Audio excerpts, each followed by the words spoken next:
തൃശൂർ പൂരം മലയാളിയുടെ വികാരമാണ്. പൂരങ്ങളുടെ പൂരത്തിന് ആവേശം പകരുന്നതിൽ വെടിക്കെട്ടിനുള്ള പങ്ക് വളരെ വലുതാണ്. എന്നാൽ ആകാശത്ത് വിരിയുന്ന ഈ വർണ്ണവിസ്മയങ്ങൾക്ക് പിന്നിൽ വെടിമരുന്നിന്റെ ഗന്ധമുള്ള ചില സങ്കടങ്ങളുണ്ട്. ഒരു നിമിഷത്തെ അശ്രദ്ധയോ സാങ്കേതിക തകരാറോ മൂലം പൊളിഞ്ഞുപോയ നിരവധി ജീവനുകൾ. വെടിക്കെട്ട് പുരകളെയും പൂരപ്പറമ്പുകളെയും നടുക്കിയ ചില ദുരന്തങ്ങളിലൂടെ ഒരു യാത്ര. തൃശൂർ പൂരത്തിന്റെ ചരിത്രത്തിലെ വലിയൊരു ദുരന്തം നടന്നത് 1978-ലാണ്.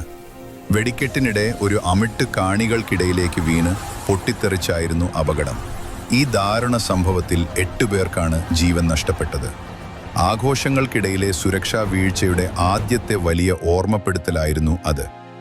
വർഷങ്ങൾക്കിപ്പുറം 2004-ലെ സാമ്പിൾ വെടിക്കെട്ട് സമയത്തും സമാനമായ ഒരു അപകടമുണ്ടായി. തിരുവമ്പാടി വിഭാഗത്തിന്റെ വെടിക്കെട്ടിന് നേതൃത്വം നൽകിയിരുന്ന കുണ്ടന്നൂർ സുന്ദരൻ ഒരു അമിട്ട് പൊട്ടിത്തെറിച്ചുണ്ടായ അപകടത്തിൽ മരണപ്പെട്ടു. പൂരത്തിന് തിരികൊളുത്തുന്നവരുടെ ജീവന്റെ വില എത്രത്തോളം ഉണ്ടെന്ന് ഈ സംഭവം നമ്മെ ഓർമ്മിപ്പിച്ചു. വെടിക്കെട്ട് നടക്കുമ്പോൾ മാത്രമല്ല അപകടങ്ങൾ സംഭവിക്കുന്നത്. 2006 മെയ് മാസത്തിൽ പാറമേക്കാവ് ദേവസ്വത്തിന്റെ പാടൂക്കാടുള്ള വെടിക്കെട്ട് നിർമ്മാണശാലയിലുണ്ടായ സ്ഫോടനം തൃശൂരിനെ വീണ്ടും നടുക്കി. വെടിമരുന്ന് മിശ്രിതം തയ്യാറാക്കുന്നതിനിടെയുണ്ടായ ഈ വൻ അപകടത്തിൽ വെടിക്കെട്ട് കരാറുകാരൻ ഉൾപ്പെടെയുള്ളവർ കൊല്ലപ്പെട്ടു. പൂരത്തിന് മുമ്പുള്ള തയ്യാറെടുപ്പുകൾ എത്രത്തോളം അപകടകരമാണെന്ന് ഇത് വ്യക്തമാക്കി. പൂരത്തിന്റെ ചരിത്രത്തിലെ ഏറ്റവും വലിയ ഇരുണ്ട അധ്യായങ്ങളിലൊന്ന് എഴുതപ്പെട്ടത് 2026 ഏപ്രിൽ 21 പൂരത്തിന് ദിവസങ്ങൾ മാത്രം ബാക്കി നിൽക്കെ തിരുവമ്പാടി വിഭാഗത്തിനു വേണ്ടി വെടിക്കെട്ട് തയ്യാറാക്കിയിരുന്ന മുണ്ടത്തിക്കോട്ടെ നിർമ്മാണശാലയിലുണ്ടായ വൻ സ്ഫോടനത്തിൽ 13-ലധികം തൊഴിലാളികളുടെ ജീവനാണ് വെണ്ണീറായത്.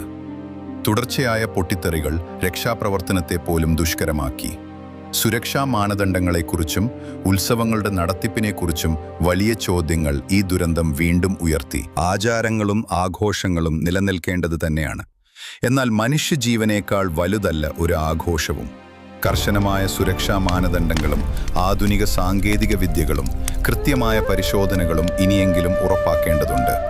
ജീവൻ നൽകി പൂരത്തിന് പ്രകാശം പകർന്നവർക്ക് മുന്നിൽ ആദരാഞ്ജലികൾ അർപ്പിച്ചുകൊണ്ട് ഇനിയൊരു ദുരന്തം ആവർത്തിക്കാതിരിക്കാൻ നമുക്ക് കൂടുതൽ ജാഗ്രത പാലിക്കാം. മനോഹരമായ വെടിക്കെട്ടുകൾ ദുരന്തങ്ങളില്ലാതെ ആസ്വദിക്കാൻ നമുക്ക് കഴിയട്ടെ.